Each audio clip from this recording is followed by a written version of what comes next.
Hello Internet and welcome to my first music review.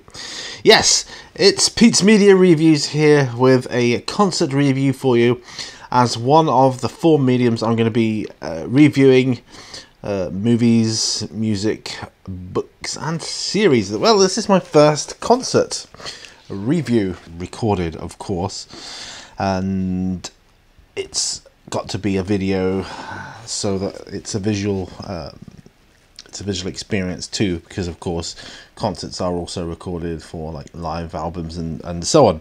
Anyway, enough jibber jabber. For the music ones, it's going to be based on setting. It's like the stage backdrops, etc., the camera work and the set list, and then personal enjoyment and replayability. So we're starting with Live After Death. Scream for me, Long Beach! You know, it's the Iron Maiden DVD, which, well, changed my life, as it were. So this particular concert holds so many memories for me. I mean, I got into Maiden when I was about 12, I think I was. Yeah, I was about 12. I'd not long been going to secondary school. And my very first experience of them was from a cassette tape of my brother's. He didn't live with us, but he would come live with us for like a week at a time here and there, in between, you know, jobs and girlfriends and things like that, you know, different things. Anyway, a cassette tape of my brother's. It was called Killers, and I decided one day that I wanted to listen to it, based purely on the album cover, because it had, you know, what we now know as Eddie with the axe. I just saw this zombie monster creature. I've got to know what this band sounds like. You know, up until that point, you know, the heaviest thing I'd heard was Status Quo, so it just looked so cool. So I stuck it into my radio cassette player. They were popular back in the 80s. And I was greeted with the Ides of March, followed by Wrathchild immediately after. Well, that was it. I was instantly converted into a loyal Iron Maiden fan. Of course, as an enthusiastic schoolboy, I was easily able to indoctrinate my friend into the fold. And from that point on, we needed to get our hands on anything Maiden. Records, posters, patches, scarves, you name it, we were after it. Anyway, it was my friend who picked up the Live After Death live double LP. I was very, very envious of this because, again, as with all of their album covers, incredible artwork by the famous Derek Riggs. I mean, it was just incredible. Not only did he have the live double album, the fold-out album with all the amazing pictures of photography, he also had a copy of the then videotape version of the Live After Death concert. And it's confession time here, folks. We used to mitch off school every week, taking extra long lunch breaks and having afternoons off to watch the concert half at a time. So half one day, then you followed, you know, we'd finish it off the other half on the second day. We just put the tape in and press play, and it would carry on from where we left off, as it were. I think it was Tuesdays and Wednesday afternoons, but I could be wrong. Definitely Tuesdays, though. Anyway, definitely Tuesdays. So anyway, we better get marking this thing. So setting.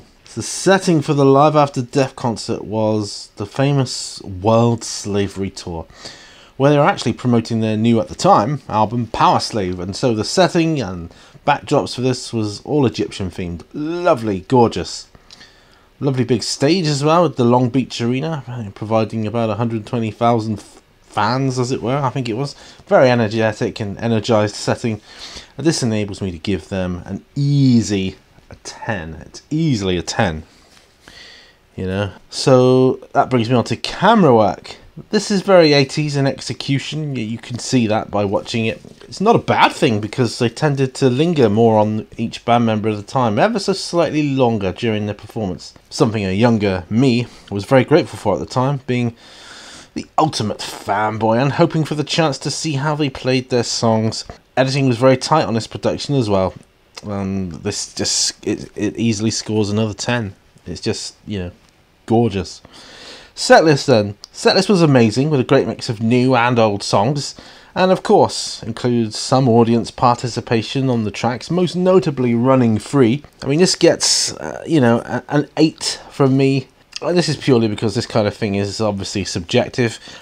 You know, because, you know, I personally felt there were better tracks they could have used, and they probably did on the last tour they did, and they were like, you know, wanting to do some different ones. No, that's probably all it was. Personal enjoyment, 10.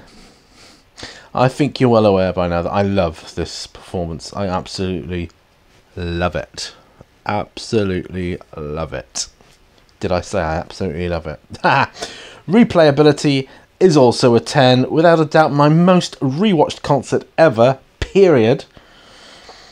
It's one of those golden moments that, you know, in time that it's perfectly captured for viewing and listening pleasure. So, yeah. Yeah, it's a 10, 10, 8, 8. 10, 10, 10, 10, and 8. Gives it a massive 48 out of 50 for the final score. Amazeballs. Absolutely amazing. What a great concert Live After Death is. I thoroughly recommend it. Absolutely. So, until the next time, and I'll see you on another video, but that's a wrap for this one, I'm afraid. So if there are any musical concerts in particular you want me to review, then please let me know in the comments below, and I'll do my damnedest to get to it. Or it may even be on the list I already have of ones to do which are up and coming. So thank you very much for watching. I'll see you on the next video. Bye for now, folks. Bye bye.